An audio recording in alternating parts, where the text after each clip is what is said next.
Everyone,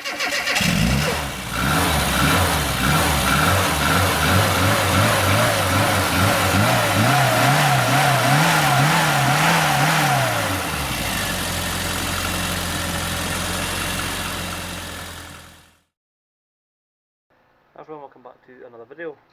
In this one I'm going to be flushing the coolant system on Ed.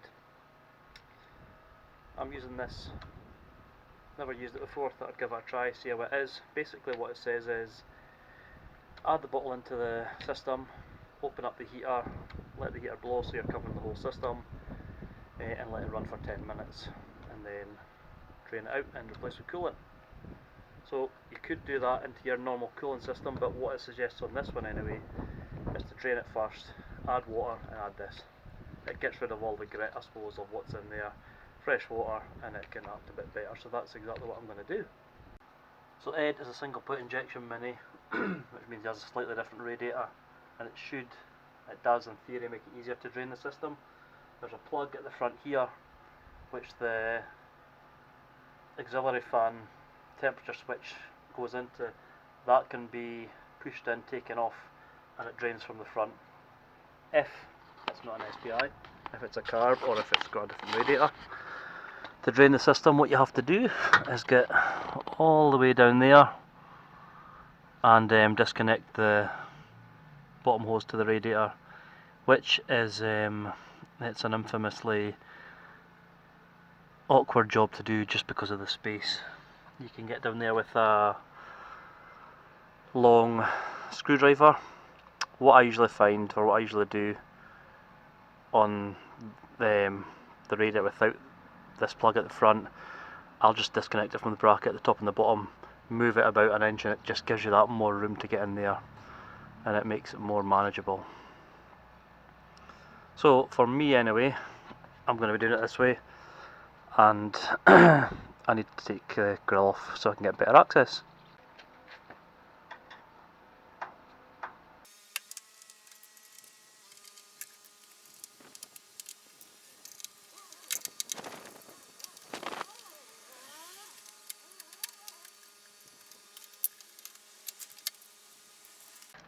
So now the grill's off, it gives you a better look at the drain plug here. Two wires, doesn't matter which way these go on, because it's just a temperature sensor. So a closer look there. There's a tab here. It needs to be pushed in. You can see it's obviously still awkward with space. Pushed in that way and then twisted down here, and then it pops off. The problem being, like I said, access, but I'm going to need to put a funnel here as well. It tries to divert the water down to here so I'm not making a mess all over the subframe and everywhere else. So what I normally do with this is I normally get some needle nose pliers, push it in, try and twist it, and go from there. But like I say, it can be fiddly. What I will note as well,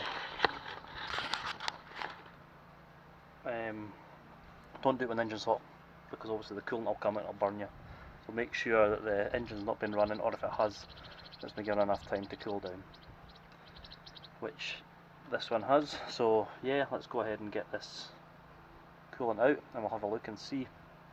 The coolant that's been in here was topped up recently, and it was changed probably about 200-300 miles ago, so it should look fairly decent, but I know some of the channels in my coolant system isn't great, so I'm interested to see how it does look, and after the flush how it looks with the water that comes out.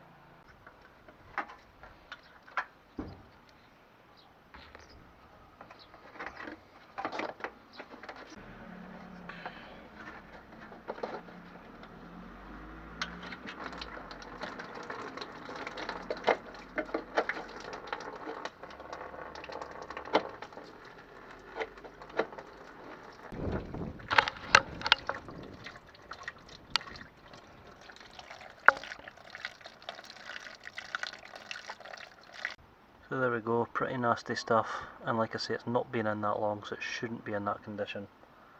So yep, definitely well worth doing a flush of the system. What I'm going to do while this is here, I'm just going to get some clear water and I'm going to run it through the radiator just to try and brush out any debris, and it'll give us an idea of what's going to come out at the bottom here of what condition the inside of the radiator is. Now again, this was replaced probably less than 500 miles ago, so it should not be clogged up too badly.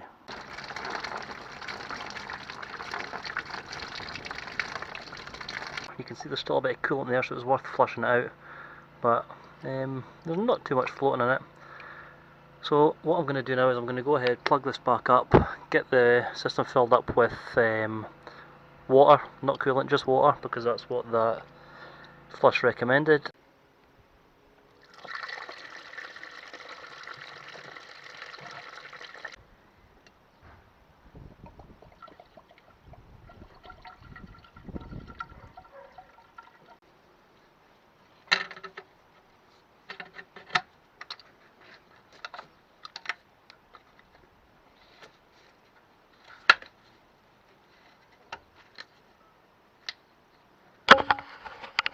Right, so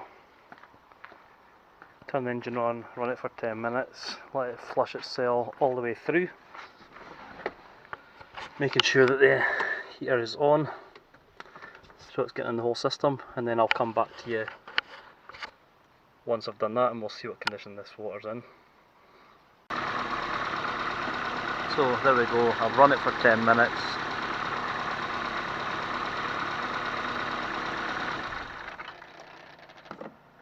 So now switch it off, and obviously before I can drain the stuff out I need to let the engine cool down. So I'm going to go put the kettle on, have a brew, and I'll be back soon. I've let it cool down enough, I've taken the cap off so that the water comes out here quicker, and we'll see what condition this radiator flush and water is in. I'm going to position the camera so you can see it coming out, and we'll get a look and see what we see.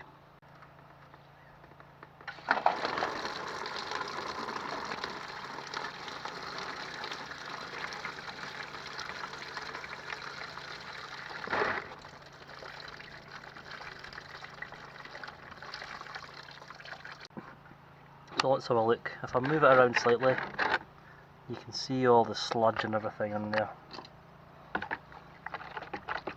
So it's obviously done a job of getting rid of all the debris that was in there, which is good. What we do now, I'm going to leave this open. You take the thermostat housing off so that I can get a hose so that I can then flush out the rest of the system, and anything that's been broken up within the system by the degreaser or the flush will then be hosed out until it's clear. So I've taken the thermostat housing off here. I'm going to get a hose, run it through here under a bit of pressure. I'm going to go around all the system, come out here, catch all the debris that the flush has loosened off, and that should be the system ready to be topped up.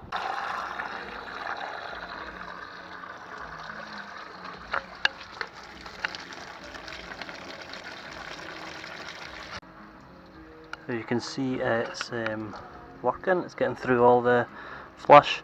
I'm going to keep filling this, keep doing this, keep repeating the state of that until it's clear and I'm happy. And the second runs through it, see it getting clearer each time. So now that's run clear and I'm happy with it. I'm just going to clean all this up because coolant and that stuff is corrosive to paint and everything. So while I'm in here I'm just going to give it all the clean up, get this cap back on, get the assembly back on here, top up with coolant, and that is the end of the coolant flush. I'll run the engine for a while with the new coolant in with the radiator cap off to bleed any bubbles through here, and then at least I know that's the coolant system a lot cleaner. So if anybody else has got any other products they recommend or any other techniques, share them and let the rest of us guys know. So thanks for watching, take care, and I'll see you on the next video. Cheers!